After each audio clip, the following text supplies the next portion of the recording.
Depuis la Gaule romanisée, et non pas depuis Charlemagne comme cela est populairement considéré en France, l'école a vu le jour. Ces premières écoles municipales se trouvent déjà sous une forme assez similaire avec notre temps. Des écoles primaires dispensées par le magistère, des écoles secondaires par le grammairien, et des écoles supérieures sous la direction du rhéteur. Sous Louis XIV, des petites écoles voient le jour, afin de dispenser une instruction de base aux enfants. C'est la naissance des écoles maternelles. Par ailleurs, Louis XIV va obliger les familles à envoyer leurs enfants dans les écoles jusqu'à l'âge de 14 ans. Avant la Révolution, les premières écoles de formation supérieure spécialisées vont apparaître. Avec la Révolution, l'enseignement va devenir public, gratuit et laïque. C'est la fin des écoles paroissiales. Napoléon va ensuite rétablir les écoles religieuses suite à la désorganisation des écoles primaires. L'ère Jules Ferry va tendre vers un mouvement de laïcisation de l'école qui va aboutir à des lois garantissant une école laïque, obligatoire et gratuite.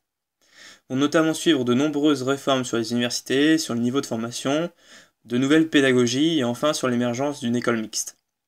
Il y a donc eu beaucoup de changements de format, mais vraiment très peu de changements sur la manière d'enseigner, donc avec l'utilisation du support papier, des livres, un professeur qui va parler au collectif et non pas à l'individuel, et il va y avoir également la méthode de beaucoup de leçons en cours et d'exercices à la maison.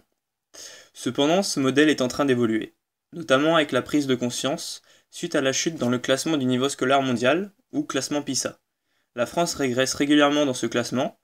Elle était notamment à la 25e place en 2012, avec une perte de 2 places. Et toutes les premières places de ce classement sont trustées par les pays asiatiques notamment. La situation a de grandes chances de changer, notamment au travers des annonces sur la stratégie numérique de notre enseignement supérieur. L'enseignement frontal magistral devrait passer en mode MOOC, donc cours à distance, et à un inversement de la pédagogie. Donc l'apprentissage des cours se fera beaucoup plus à la maison et les exercices se feront en classe. Pour confirmer le succès des MOOC, nous pouvons avancer quelques chiffres. Il y a par exemple 140 000 étudiants qui se sont inscrits au premier cours en ligne de Stanford. Il y a 65 millions d'euros levés pour la plateforme Coursera. Donc c'est une plateforme de diffusion gratuite de cours, et notamment ceux de Polytechnique. Donc on peut contraster ces chiffres avec d'autres, comme 56%, c'est le taux moyen d'abandon au MOOC de l'université de San José, avec des pics de 76% pour certains cours. Donc sachant qu'il faut à peu près 400 heures pour construire chaque cours, donc il y a un investissement très conséquent.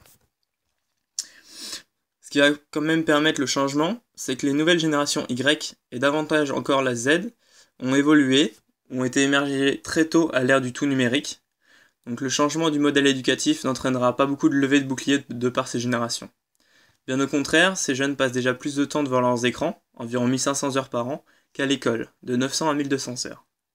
Le nouveau modèle permettrait également de rattraper le retard de la France dans l'inégalité scolaire, qui se creuse d'année en année. En effet, l'utilisation des MOOC permettrait à l'élève de répéter autant de fois le cours qu'il le souhaite, plutôt que de ne pas oser de questions et d'être complètement perdu en cours.